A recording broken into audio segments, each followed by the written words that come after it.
नमस्कार, स्वागत है आपका 18 स्वदेश पर। आप देख रहे हैं हमारा खास सेगमेंट मार्केट के महारथी। और बाजार में कल की अच्छी तेजी के बाद आज हम देख रहे हैं कि थोड़ी थोड़ी सी प्रॉफिट टेकिंग हो रही है।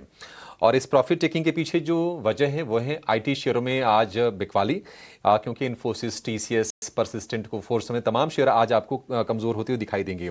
निफ्टी बैंक करीब 200 अंक नीचे है। निफ्टी की बात करेंगे तो गिरावट है 60 अंकों के आसपास की। लेकिन अच्छी चीज ये है कि टैरिफ के मसले पर जो दुनिया भर के बाजारों की जो चिंता थी वो काफी हद तक कम हो रही है, क्योंकि कई ऐसे देश हैं जिन पर पहले के मुकाबले अमेरिका ने यानी कि डोनाल्ड ट्रंप ने कम टैरिफ लगाने का ऐलान किया है। और जापान के साथ भी एक मेगा डील की। भारतीय बाजारों को उससे सपोर्ट मिला। कल हमने देखा कि अमेरिकी बाजार भी चढ़े, डाउ में 500 अंकों के आसपास की तेजी रही। और ऐसी खबरें निकल के आ रही हैं कि ईयू के साथ 15% के टैरिफ पर सहमति बन सकती है।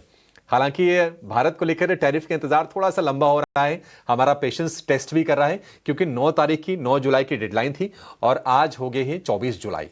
तो देखते हैं कि कब तक ये टैरिफ निकल के आती है। लेकिन बाजार के लिए हम देख रहे हैं कि अर्निंग जो शुरुआती थोड़े कमजोर थे ना, उस पर भी थोड़ी बेहतरी आने लगी है। तो जरा होलिस्टिक पिक्चर समझते हैं कि आपकी रणनीति बाजार में यहां से क्या होनी चाहिए और कौन से सेक्टर पर आपको फोकस करना चाहिए, कौन सी थीम्स बाजार में आगे चलेंगी। हमारे साथ जुड़ गए हैं जाने माने एक्सपर्ट, हेलिस कैपिटल के सीईओ दिनशाह ईरानी।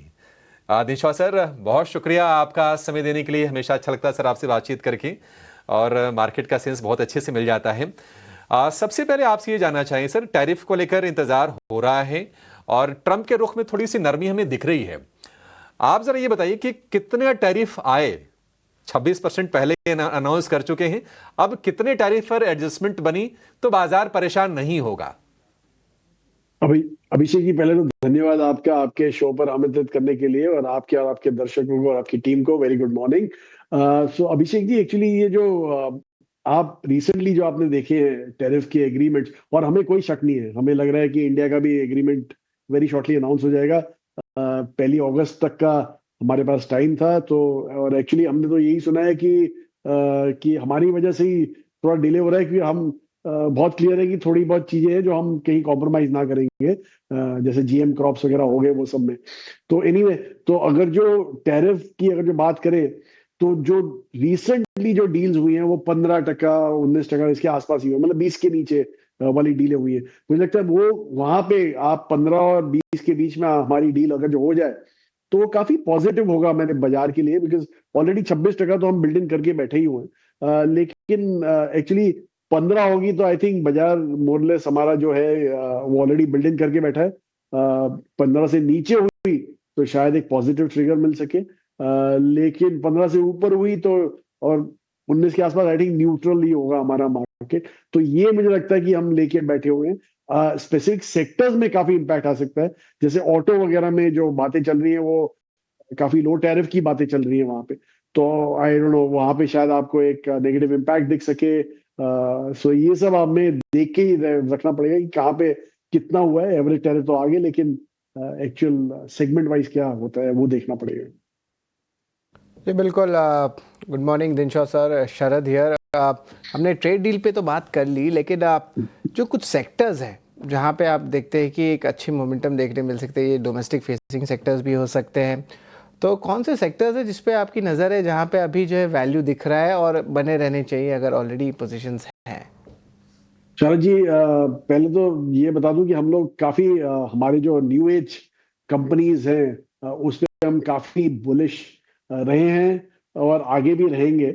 क्योंकि आपने देखा है जैसे जिस कंपनियों ने रिजल्ट डिक्लेयर किए हैं, इटर्नल हो गया या पेटीएम हो गया, काफी अच्छे नंबर डिक्लेयर किए हैं, और हमें लग रहा है कि ये तो शुरुआत है। क्योंकि आप अगर जो ऐसी कंपनियां देखें जो ग्लोबली प्रेजेंट हैं दूसरी कंट्रियों में, जैसे मितवान हो गया चाइना में, जो एक हमारा माइक्रोकॉस्म जैसा ही है, तो अगर आप वो देखें तो वो कंपनी ने जैसे किया है वो तो हम अभी शुरुआत ही हुई है हमारी यहाँ से। तो इसलिए हमें लग रहा है कि काफी ग्रोथ बाकी है हमारे न्यू एज सेक्टर में।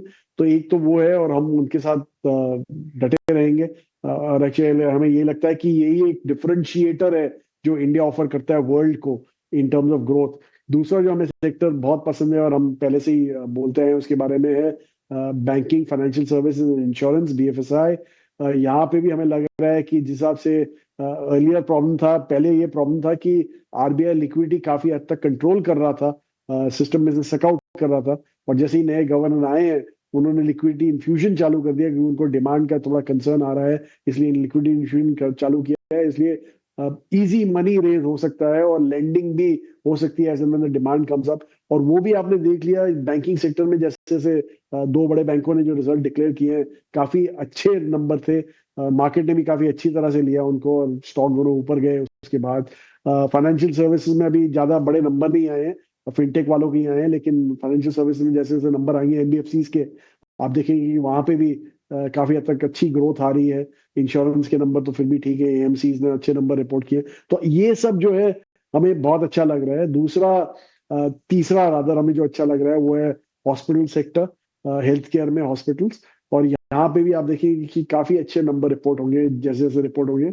और हॉस्पिटैलिटी, वहाँ पे जो मेजर बेलवेदर था इंडियन होटल, ऑलरेडी डिक्लेयर किए नंबर्स और काफी अच्छे नंबर थे उनके। पर दूसरे भी जो होटल इंडस्ट्री में दूसरे जो प्लेयर्स हैं, उनके भी नंबर काफी अच्छे आ सकते हैं।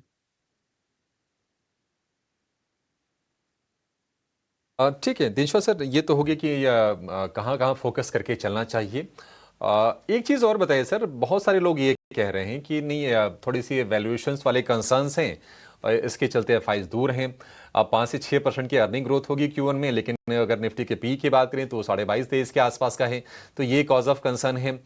अर्निंग्स में कितनी हम कैचअप देखें या फिर कितनी अर्निंग ग्रोथ आएगी तो जो ये वैल्यूएशन वाला जो कंसर्न है एफआईज के लिए दूर हो जाएगा? या और दूसरी चीज, क्या आपको सच में लगता है कि भारतीय बाजार महंगे हैं? जी देखिए, एक्चुअली दुनिया ने हमें रीरेट कर दिया। आप 10 साल का अगर जो एवरेज देखें तो शायद हम महंगे दिखेंगे, लेकिन अगर जो 5 साल एवरेज की बात करें तो हम उसी लेवल पे हैं।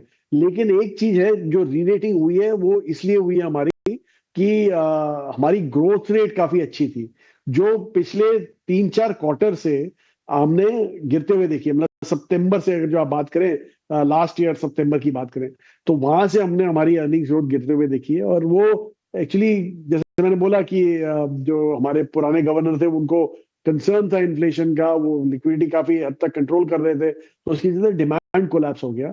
तो वो डिमांड कोलैप्स, इट्स वो मैटर ऑफ टाइम होता है। जैसे इन्फ्यूजन किया है जिस हिसाब से लिक्विडिटी का आरबीआई ने, मुझे लगता है ऑलरेडी आप देख रहे हैं ग्रीन शूट्स यहाँ पे होते हुए। इनफैक्ट कल एक बड़ी हमारी इंडियन स्टेपल कंपनी ने, एफएमसीजी कंपनी ने डिक्लेयर किए थे नंबर्स।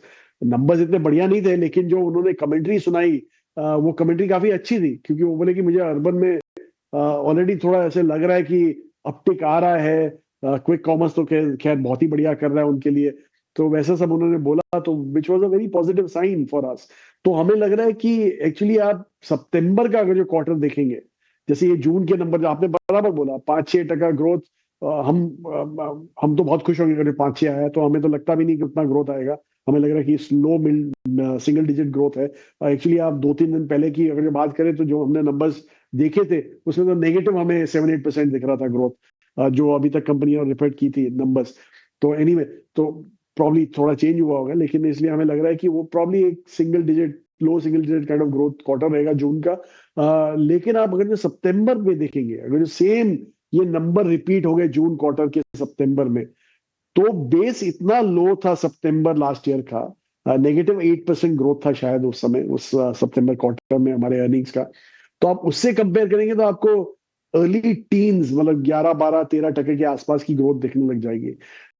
और उसको आप अगर जो दूसरा, आप अगर जो अर्बन ग्रोथ आप अगर जो वापस आ गई, तो फिर दिसंबर क्वार्टर भी हमारा फिर जस्टिफाइड है कि growth rates will come back. तो इसलिए हमें लग रहा है कि ये प्रॉब्ली जो है जून का क्वार्टर एक ट्रफ क्वार्टर होगा।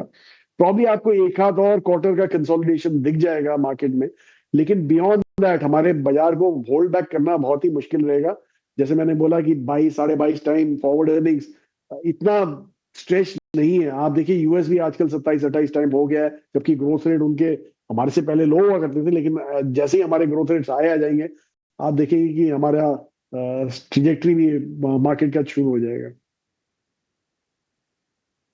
धन्यवाद दिनशॉ सर, आप जो है अहम बात हमें बताए, खासकर कि जो जिस तरह डेवलपमेंट्स भारत की आ रही है, जिस तरह हम प्लेस किए इमर्जिंग मार्केट के साथ, और अभी अर्निंग्स का भी जो है एक अपमूव देखने मिल सकता है और अच्छे अच्छे पॉकेट्स में जो है अर्निंग्स के भी जो है मौके बनते हैं।